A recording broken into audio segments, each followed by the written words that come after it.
दोस्तों, आपका हमारे चैनल में स्वागत है। आज मैं जो कहानी आप लोग के साथ शेयर करने वाली हूँ उससे आपकी सारी चिंताएं दूर हो जाएंगी।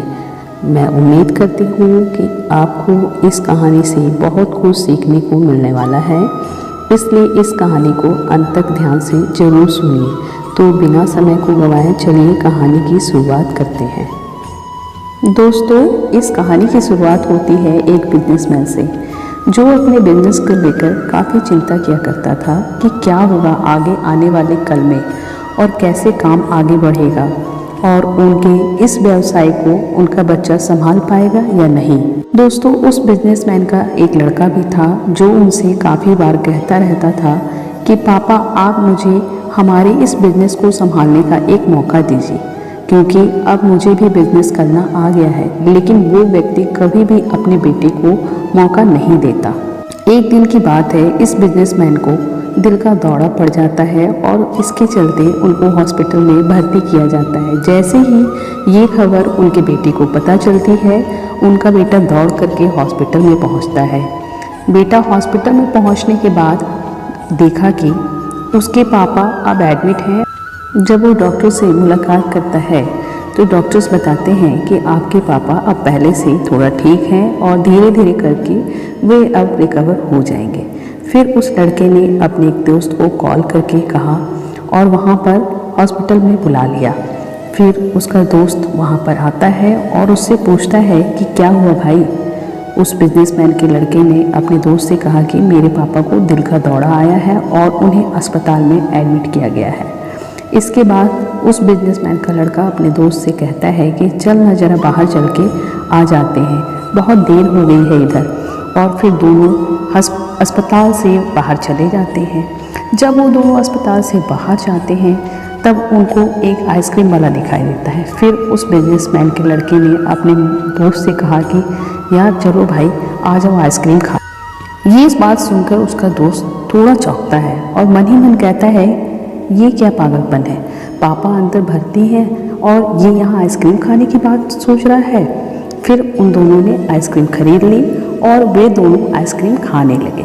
लेकिन उसका जो दोस्त था ना, उससे ये रहा ही नहीं गया और उसने अपने दोस्त से पूछ ही लिया, भाई मुझे समझ नहीं आ रहा है कि तुम्हारे बिजनेस का आगे क्या होगा और तुम्हारे पापा की तबीयत भी ठीक नहीं है और तू यहाँ आइसक्रीम खा रहा है, मुझे कुछ समझ में नहीं आ रहा है। फिर बिजनेसमैन के बेटे ने जो बात अपने दोस्त से कही उसे आप ध्यान से सुनिएगा।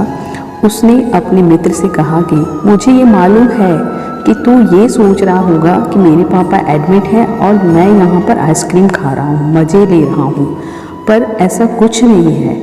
मैं भगवान श्री कृष्ण का बहुत बड़ा भक्त हूँ और उनकी दो बातें हमेशा अपनी ज़िंदगी में याद रखता हूँ।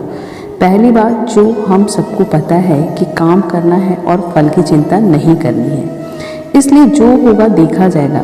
मैं सिर्फ अपने काम पर ही फोकस करूँगा और फिर बिजनेस से भी अच्छा ही चलेगा, मुझे उम्मीद है ऐसी। दूसरी बात, वो लड़का अपने दोस्त से कहता है कि मैं तुम्हें भगवान श्री कृष्ण की एक कहानी सुनाता हूँ जो तुम्हें दूसरी बात क्या है वो अच्छी तरह से समझ में आ जाएगा। भगवान श्री कृष्ण जी की जो पत्नी थी जिनका नाम रुक्मिणी था, उनको जब पहला बेटा हुआ था तो उसका नाम प्रद्युम्न रखा गया था और प्रद्युम्न के जन्म के 10 दिन पश्चात ही प्रद्युम्न का अपहरण हो गया था। प्रद्युम्न के अपहरण के कारण रुक्मिणी नाराज और उदास रहने लगी कि क्या हो गया। भगवान श्री कृष्ण रुक्मिणी जी से कहते थे कि चिंता मत करो, क्योंकि प्रद्युम्न जहाँ पर भी होगा वहीं पर ठीक होगा। लेकिन इतना समझाने के बावजूद भी रुक्मिणी अपने बच्चे की चिंता में उदास और निराश रहती थी और इस तरह चिंता करते करते रुक्मिणी जी के 18 साल बीत गए। 18 साल के बाद द्वारका में जब प्रद्युम्न की वापसी हुई और जब प्रद्युम्न द्वारका में वापस आए तो उनके साथ में उनकी पत्नी मायावती भी थी। अब समस्या ये थी कि मायावती की उम्र प्रद्युम्न से 20 साल ज़्यादा थी। वहाँ रुक्मिणी पहले तो खुश हुई कि बच्चा वापस आ गया और फिर से दुखी हो गई, क्योंकि वो इतनी बड़ी लड़की से शादी की। इसलिए रुक्मिणी फिर से भगवान श्री कृष्ण के पास जाकर कहने लगी कि ये क्या हो गया। फिर भगवान श्री कृष्ण जी ने रुक्मिणी से कहा कि जो हो गया उसको स्वीकार कर लो और आगे बढ़ो। चिंता मत करो। लेकिन माँ रुक्मिणी ने यह कह रही थी कि बड़ी लड़की से शादी क्यों कर ली और ये ही लड़की मिली थी क्या, और इस बात को स्वीकार नहीं कर पा रही थी। इसके कारण 8 साल तक माँ रुक्मिणी जी दुखी और निराश रही और 8 साल के बाद रुक्मिणी जी ने ये स्वीकार कर लिया कि प्रद्युम्न ने जो शादी करी थी वह ठीक है और इसके लिए ज़्यादा चिंता करने की जरूरत नहीं है, और उस शादी को उन्होंने स्वीकार कर लिया। इस प्रकार से दोस्तों, एक तरीके से माँ रुक्मिणी जी ने अपनी ज़िंदगी के 26 साल उदासी में बिता दिए। इस कहानी को ख़त्म करते हुए वो बिजनेसमैन का बेटा अपने दोस्त से बोला कि मैं अब स्वीकार करना सीख लिया हूँ, क्योंकि भगवान श्री कृष्ण जी कहते हैं कि जो हो रहा है उसे स्वीकार कर लो, जिंदगी अपने आप सहज हो जाएगी।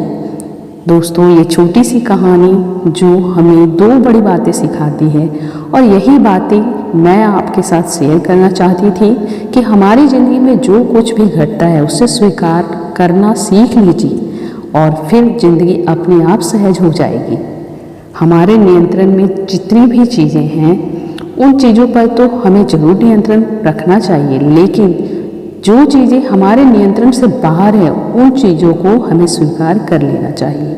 अगर हमने स्वीकार नहीं किया तो हमें भी माँ रुक्मिणी की तरह बहुत सालों तक उदास रहना पड़ेगा। दोस्तों, आज की इस कहानी से आप क्या सीख मिल पाई आपको ये कहानी कैसी लगी, आप ज़रूर बताएं, कमेंट करें, और आगे भी इस तरह की मोटिवेशनल कहानियाँ सुनने के लिए चैनल को ज़रूर सब्सक्राइब करें। और यदि आपको किसी के लिए भी ये उपयोगी सिद्ध हो रहा हो कहानी तो अपने दोस्तों को ज़रूर शेयर करें।